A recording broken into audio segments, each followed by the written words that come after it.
Kenyalae Silameo anka aladon Fanga tege dunye alae Masala minye dinyada O masala de bedinyaba Silameo anka aladon Fanga tege dunye alae Masala minye dinyada O masala de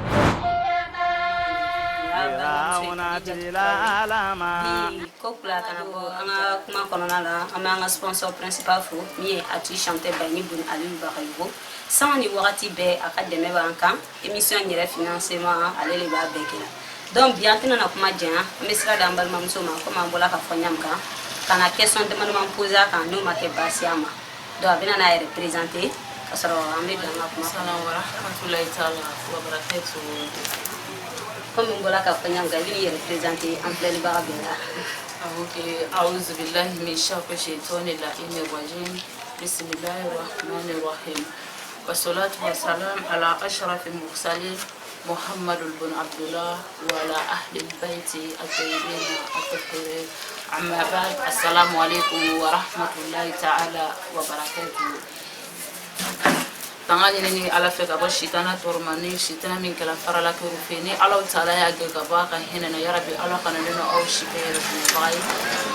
ame asizini ala taala to bar khama masami madam no ala kili ni la ka laba ame soli ke dan fe umbela so rema kanu muhammadul mustafa kishini ne ma bai ya rabbi ana sumu fu khata se bidoima bo ne to sayida safura jara kabo boake Moussa Jara de Musole insigi European me da salam Seydat Jara quand on a foli ba isangani wati be ka accepter bi anga émission ka bula yere kan comment tu bola ka fonyam kan bi ana bo anga Seyda fe aye muso joro fanyene sungalu ko na salatu wassalam ala rasulullah wa qala ta'ala يا أيها الذين آمنوا كتب عليكم الصيام كما كتب على الذين من قبلكم لعلكم تتقون أمي على دفودرون كعلى بركة نافلكو مسجورو سونغالو كونونا أكبو كتمفين بلا جنيكا parce que kadam muna jenika koko beke sungalo kono muso de abazi ambala khawle jolino ni sunko bela jeni o jon mena ye muna sun tiga glamuna ani suguri tobula ani muwara la tuni ani kahina mohawla parce que ambala khaw islam muso olu joyoro ka busungalo kono nana ka ni che ibaye ka fle ni che bola barakero la kana asegeleno abena du kono na soro tobili nyuma kela tabulu mi mala ka suntike gla ibaye akadigu abe shaya wa demson fana bela jilan me ambala khawde kan suguri tobi ani suntike kula ola memi fo aka journaliste ye ka foko muso joro ka busungalu kono fokata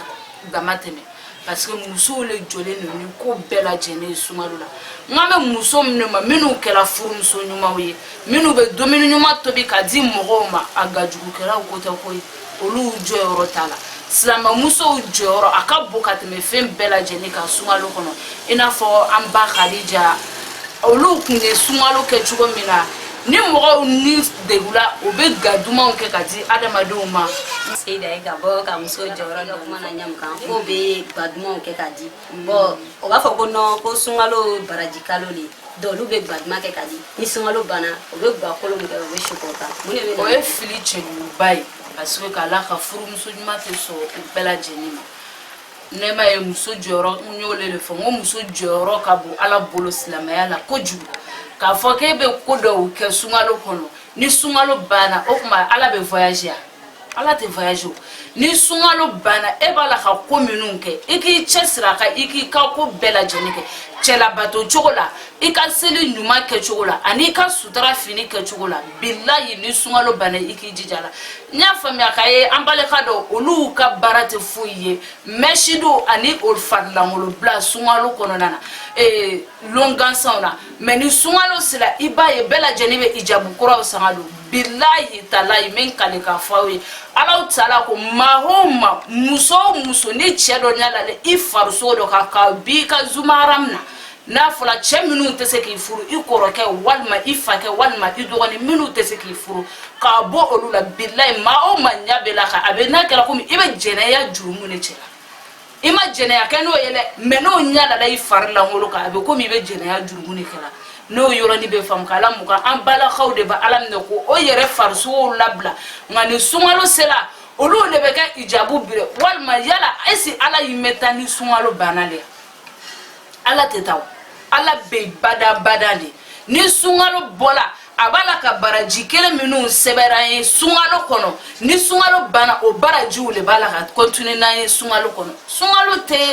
Ala bato kalo dɔrɔn ye Ala y'a préciser le dɔrɔn a ka di ale Ala taala a bɛ dɔ fara an ka barajiw doubler cogo min na wa ni sunkalo banna fana I b'a o baraji kolonw de b'a la ka sɛbɛri an balakaw a ka janto a ka sutura ani a ka denlamɔko ɲuman na hali n'a sɔrɔ sunkalo tɛ parce que société mako bɛ musow de la société mako bɛ muso la ka tɛmɛ fɛn bɛɛ lajɛlen kan cɛw bɛ taa baarayɔrɔ la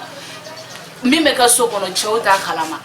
den dɔ kɔnɔma de cɛ t'a kalama den dɔ ye so ye cɛ t'a kalama mais muso de bɛ bɔ a bɛɛ lajɛlen kalama a ka janto ni yɔrɔ in na fo ka taa fɔ min kɛra don dɔ la Ala taala b'a ɲininka a la cogo min na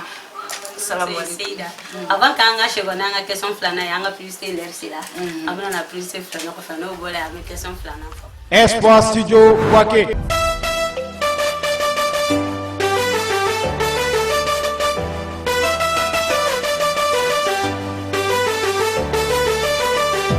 Bouakeni alamini artisio commerçant Espoir Studio Bouaké boîte de production mina na artiste bela jenen lafia ni ngana commerçant lafia mina sigira utikalo kretan duru sa ba fla anita ani wolo fla ni nga aw lafia dakawana machine mo bolo machine munu no nyoma ni nyonta nyoma dando no ika barake ere ba fugo tabarikala tabarakala ko bara tabolo fleni production no e ka musique nyarama clan ka instrument nyarama ka ko ni nga voix nyarama dima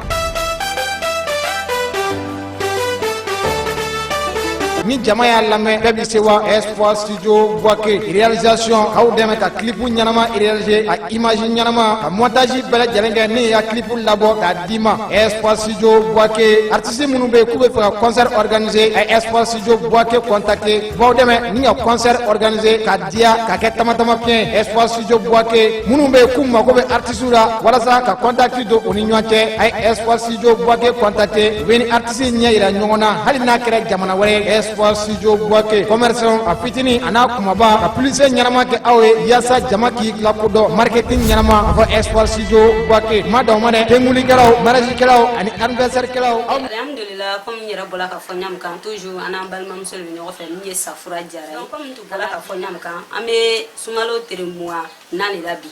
donc a tere 10 labanna Ala bɛna bɔ kankɔrɔya Ala bolo alhamdulillah rabbil alamin ami ayo le fo akani swani na ko Ala bina muso qualité minnu bɔ tasuma kɔnɔ kono bila aljina kɔnɔ ale nyole le fiɲɛne I b'a lɔ Ala yafalen bɛ furumuso bɛɛ lajɛlen ma minnu y'a kɛ ka ɲɛ ka d'a kan minnu ye tobili dumanw kɛ ani minnu y'o cɛw sutura sunkalo la ani minnu ye Ala bato ɲuman kɛ sunkalo la ani min y'a ka sun don Ala taala dɔrɔn de kama Ala bɛ olu yafa olu ma ko o bila a ka hinɛ bonda kɔnɔ ni sunkalo kalo belebeleba in kɔnɔna na an ka filɛrikɛlaw bɛɛ fo min b'a kan k'an suit sanga ni wagati bɛɛ donc yanni ka taa ɲina kuma cɛ an bɛna a fɔ an ka Seyida ye a ye dɔ fɔ seri de bɛ nana se musow bɛ se ka juma de kɛ pour que denmisɛnninw ka basigi du kɔnɔ ɲam kan parce que an b'a remarqué la ni seri sera o ka sun do tere 30 sun do mais an bɛ baraka ye o taara o ye ko kuntan dɔw kɛ minnu ma dan société kɔnɔ donc musow bɛ se ka juma de kɛ pour que dɔɔni ka b'u la musow bɛ se ka min kɛ o min bɛ a dabila I b'a lɔ fɔlɔ la mara tun bɛ diɲɛ de bolo bɛɛ lajɛlen tun bɛ jɛ ki ka den lamɔ so kɔnɔ i n'a fɔ kɛrɛmamɔgɔw b'a lamɔ cogo min na nka sisan mara bɛ musow dɔrɔn de bolo sisan ni sera min den ma k'i b'a diriger o b'a fɔ est ce que e b'a wolo cogo dɔn ni denmisɛnnin tola k'a fɔ est ce que e b'a wolo cogo dɔn a tɛ ko ɲuman kɛ surtout seli fête nin yɛrɛ la cɛni bɛɛ lajɛlen dɔ bɛ kɛ ala bɛ yafa aw ma sunkalo kalo tere 29 bɛɛ lajɛlen kɔnɔ nka tere kelen pe yen bilahi majorité bɛ taa jahanama kɔnɔ ni tere kelen tiɲɛni n'an ka tere kelen tiɲɛni ka da mun kan denw de bɛ taa bi an ka den fitininw de bɛ taa dɔlɔ min den fitininw de bɛ taa jɛnɛya kɛ bi commercew la ani a yɔrɔ dogolen tɔw la o i n'a fɔ u b'a kalama cogo min na an baw b'a kalama parce que ne y'i den lamɔ silamɛya ka lamɔ cogo ɲuman na ne y'i den labɔ i n'a fɔ Muhamadu Mustafa y'a fɔ cogo min na kisi ni nɛɛma b'a ye bilahi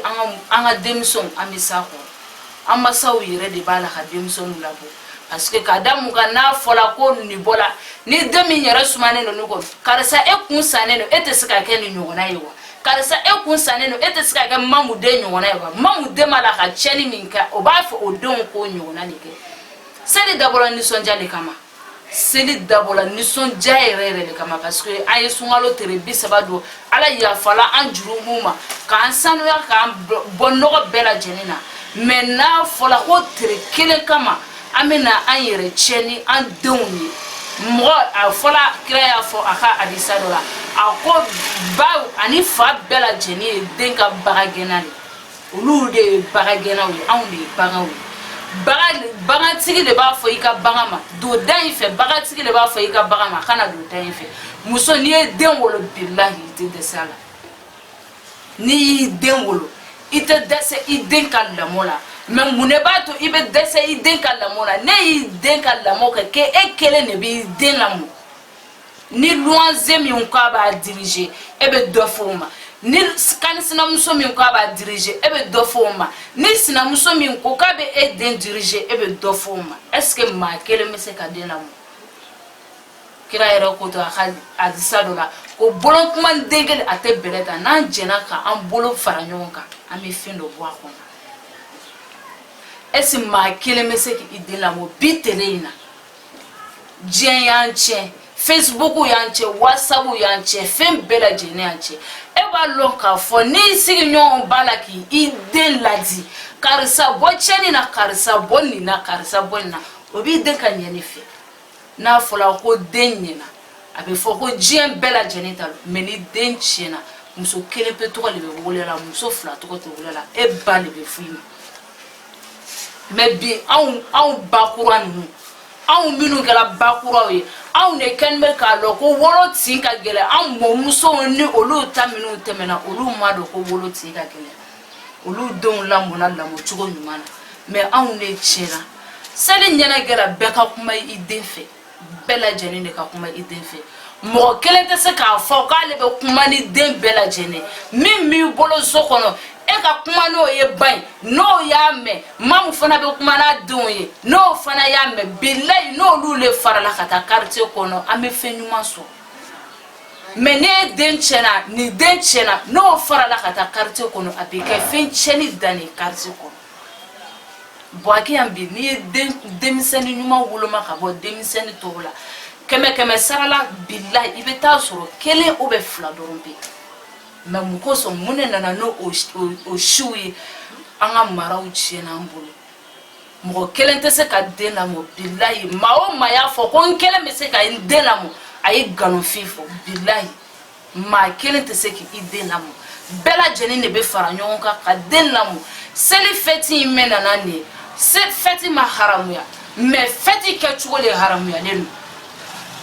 an ka jeune minnu ye sanji 18 bɔ olu janime denw de bɛ t'i sigi shisha min na ani sigarɛti min ni dɔlɔ min na commercew la ani bari kɔnɔnaw na olu kelen ma funɛŋɛniya jabo an kuntigi Muhamadu sallallahu alaihi wa sallam a denkɛ fila tun bɛ n'o ye Hasan ni Huseini ye bilahi maa si ma deli ka kojugu fɔ ninnu kan mais o y'o ka funɛŋɛniya jabo a folo lule ma ko lule ali jine funengenu kanyamai ni ay ladeli ke ni nunu ka ladeli chogo ye ka an maraw ke ni nunu ka education ye ka nunu fle billahi an maraw beni mais iba soro an société fale me kalu kan gansane la bama lamo fama lamo est olu be demi soro demi lamo wa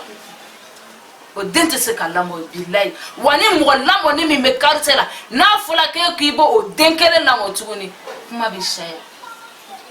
ala yɛrɛ y'a kɛ ala de t'a sɔrɔ i ye dɔ sɔrɔ wa n'a sɔrɔ den tɛ min yɛrɛ bolo o ba ne k'i bɛ min ta diriger o b'o zana kɛ k'i wajibu n'a ye yarabi a faamuyala ko ɲuman ala k'a d'a ma seli fɛti in mɛna na kasara minnu b'a la ala k'an kisi a bɛɛ lajɛlen ma ala k'an sɔn laban ko ɲuman na n'o faamuyala. K'a ni ce ani baraji ka ladilikan di parents bɛɛ ma komi a bɔla ka fɔ ɲamukan parents a ka denw ladi parce que ni seri sera an b'a ye dégâts ka ca. Min ye accident ni fɛnw ye denmisɛnninw bɛ taa dugu kɔnɔ dɔw b'a accident kɛ donc bi an bɛ fɛ a ka se da ka ladilikanw lamɛn ka kuma n'a don ye assalamu alaikum